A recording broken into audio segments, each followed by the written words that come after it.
In this video, I'm going to show you how to install the Artemis Cloud Connector. First, we start in Excel and we go to our Home tab, and then we select Add-ins.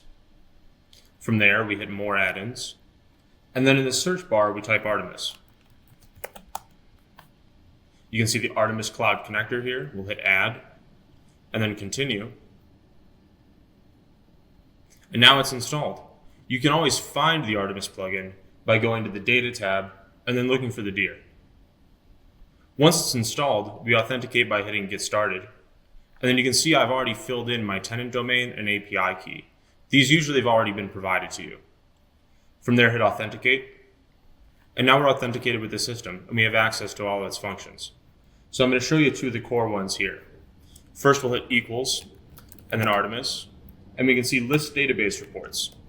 This report's going to show me all of the reports that are available to me. Since this is a test account, you can only see the Simulated Item Master Testing Data report. In order to access it, all we need to do is hit Equals, and then Artemis again, and instead of List Database Reports, Run Database Report.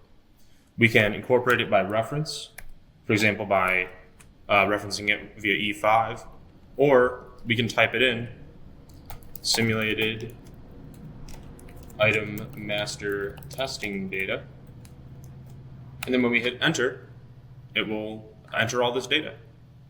From there, anytime I refresh the workbook, so too will the report refresh. If you have any questions or any issues getting Artemis Cloud Connector installed, please don't hesitate to contact us at support@acilus.com. Thank you very much.